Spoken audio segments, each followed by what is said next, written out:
Welcome to RCR Wireless here at Mobile World Congress. I'm Limor Schaffman, and with me is Todd Mersch from Radisys. Thank you so much for joining us. Thank you very much for having me.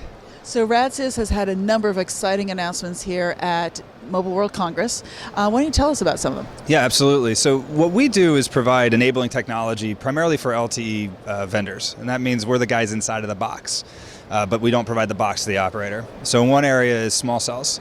So we announced that we're enabling Korea Telecom to deploy a whole family of different types of small cells, which provides better capacity and performance to the end users in Korea.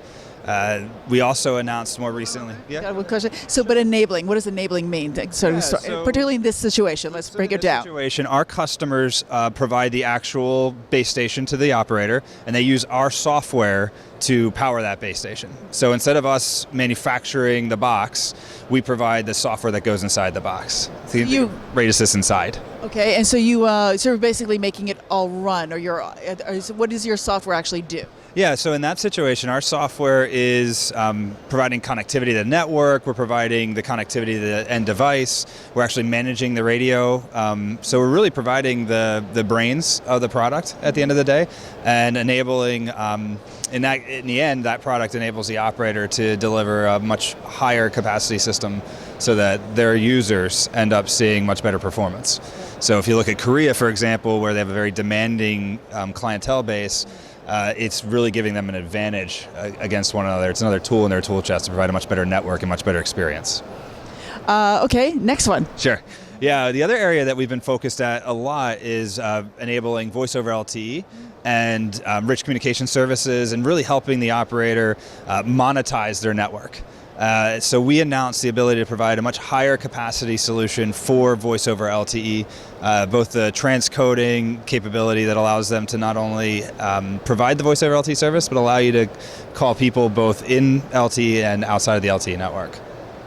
And what are the implications of that for carriers and et cetera? Yeah, sure. So as the carriers are spending all this money to deploy LTE, they want to keep their clients on the LTE network. One solution you can do for voice is to fall back to your existing 3G or 2G networks. Another solution would be to actually just keep the customer experience all on one network. So there's a cost implication. There's also an implication with regard to services. So if you're going to provide sort of a service that blends both voice and video and other types of data, you're going to want to be able to provide that all under one network. And you can't do that if you're going to provide voice on a legacy network. So it provides both the ability to save money and deliver more interesting services to the end consumer.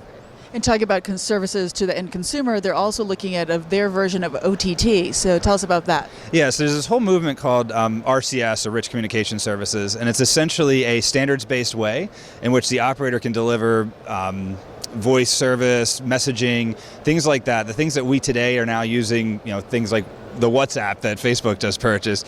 They see that, they don't want to be a dumb pipe, and part of the value that the media resource function that we provide is that you can go in there and provide those applications. So either they develop them themselves, or they can open that up, those APIs up to the application community and allow them to develop that on top of the platform, while still being integrated in with all the billing and back office systems that they have as part of their network.